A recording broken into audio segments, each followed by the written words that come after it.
విద్యార్థులు ఎటువంటి వాళ్ళు అంటే గతంలో ఏం జరిగింది అనేటువంటిది మర్చిపోతారు. ప్రస్తుతం మాకు ఉద్యోగాలు వస్తున్నాయా లేదా, అవకాశం వచ్చిందా లేదా అనేటువంటిది చూసుకుంటారు.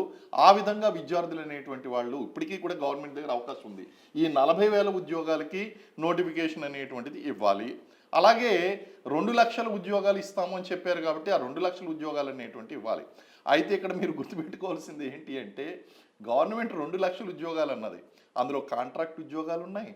అలాగే ఆల్రెడీ వేరేగా కాంట్రాక్ట్ ఉద్యోగం చేస్తున్నటువంటి వాళ్ళు, కొత్తగా వచ్చేటువంటి కాంట్రాక్ట్ ఉద్యోగాలు, ప్రస్తుతం ఉన్నటువంటి కాంట్రాక్ట్ ఉద్యోగాల్ని వేరే పర్మనెంట్ ఉద్యోగాలుగా కన్వర్ట్ చేయడం, ఇలాంటివన్నీ కూడా ఇతరత్ర అన్నీ కలిపి 2,00,000గా వాళ్ళు ప్రకటిస్తున్నారు.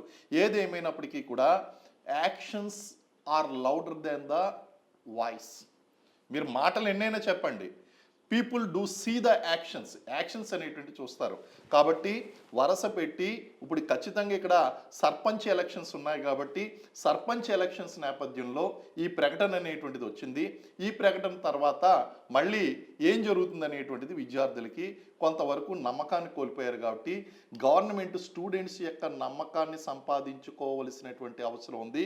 ఇది గవర్నమెంట్కి ఒక సువర్ణ అవకాశం. విద్యార్థులు లేకుండా గవర్నమెంట్, ఏ గవర్నమెంట్ అయినా కాదు, XYZ ఎవరైనా సరే ముందుకు వెళ్ళేటువంటి అవకాశం లేదు.